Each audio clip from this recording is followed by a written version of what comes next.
Hi, I'm Jess. Welcome back to my channel, Chilling Like a Villain. And today I'm going to be doing Top 5 Wednesday, and today is Top 5 Books about difficult topics. Coming in on number 5 is Lucky by Alice Sebold. This is a true story. This is Alice Sebold's memoir, and it focuses on her rape, eventual recovery. This is a really difficult book in some parts because she does describe the rape, and it's kind of an important book because she also describes the aftermath, so the court case and confronting her rapist and those kind of things and the effect that it has on her family. So because her assault happens within the first couple of pages, the rest of the book really is sort of, well, not character driven because it is a true story, but it's really focusing in on how it affected her life.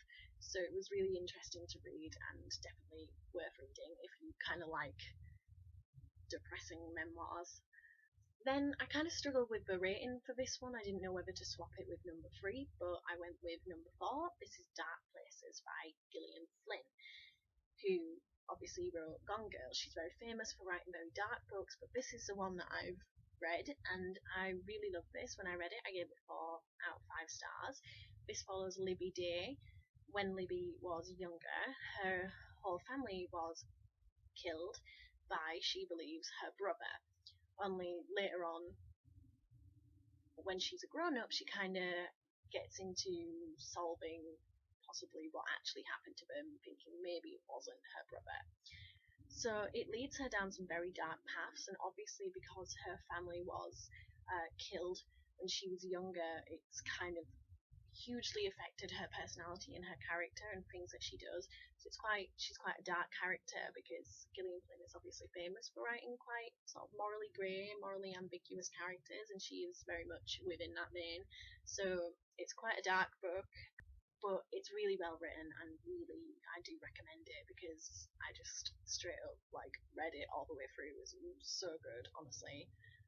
But probably all of Gillian Flynn's books are pretty dark. So they're all kind of about murder and sort of psychological issues and that kind of thing. So yeah, definitely recommend this one. Next is Now You See Me by Sharon Bolton. This is the first book in the Lacey Flynn mystery series. Lacey Flynn is a detective, a modern police detective in London, and this is one of my favourite series ever. I think I've mentioned it a few times on here, but the reason I'm talking about this is that Lacey Flynn, as a main character, is a survivor of sexual assault, and it does deal with sexual assault in this book. So obviously trigger warnings for most of these books, BT dubs, but it does affect her personality, it affects how she dresses, it affects her life for a very long time, and it's quite interesting, I think, to read from her perspective because she's also quite an unreliable narrator. She's kind of a dark narrator, and it's sort of stemming from these kind of issues. And I think she's important as well because she is really wanting to work in a certain division of the police, which is the division that deals with sexual assault. So it kind of inspires her to help other people. It's not like a huge focus of the series, but because it does sort of inform certain aspects of her character, that's why I'm including it. But this is a very good mystery series if you just like mystery as well. Then at number 2, I have The Virgin Suicides by Jeffrey Eugenides. You can probably tell what this book is about. This follows a man who is looking back on his life, on his childhood, as he and his friends became obsessed with the 5 Lisbon sisters who live across the road from them, who all have suicidal tendencies. This book is really beautiful. It's really beautifully written. I remember when I first read this because I started it, and then I had to go to like lessons, and then as soon as I got home, I read all the rest of it. Like I started and finished it on the same day. I know it's short, but like that was a huge thing for me, just to sit there and read it all the way through. Like I said, it's really beautifully written. The prose in this is really descriptive and really good. And it's kind of just a novel about, not just about suicide, but about obsession and about the end of childhood and about how the boys don't really know these girls and they're trying to save them, and life doesn't really work that way, and depression doesn't work that way, and neither does suicide. And they're kind of trying to find out why these girls want to kill themselves, and it's not something that can be pinpointed like that. So it really sort of explains, in a sort of metaphorical sense, some kind of interesting stuff about suicide and depression. And it's really good, so you should read it. At number one is a book I definitely gave 5 stars, which is one of my favourite ever books, Winter Girls by Laurie Halse Anderson. This follows Leah. Leah's best friend Cassie dies, and it forces her to face up to the fact that they both very clearly have an eating disorder.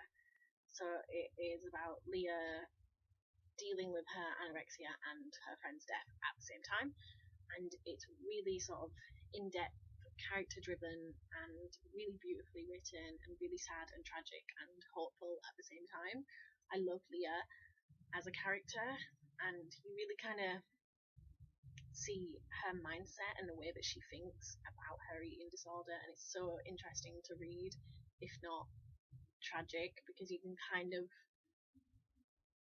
you wouldn't necessarily do it yourself, but you see the way that she puts things together, so you kind of see how she can fall further and further into this really destructive behaviour. Yeah, it's one of my favourite books of all time. 5 stars. I think everyone should read this. I think all teenage girls should read this as well.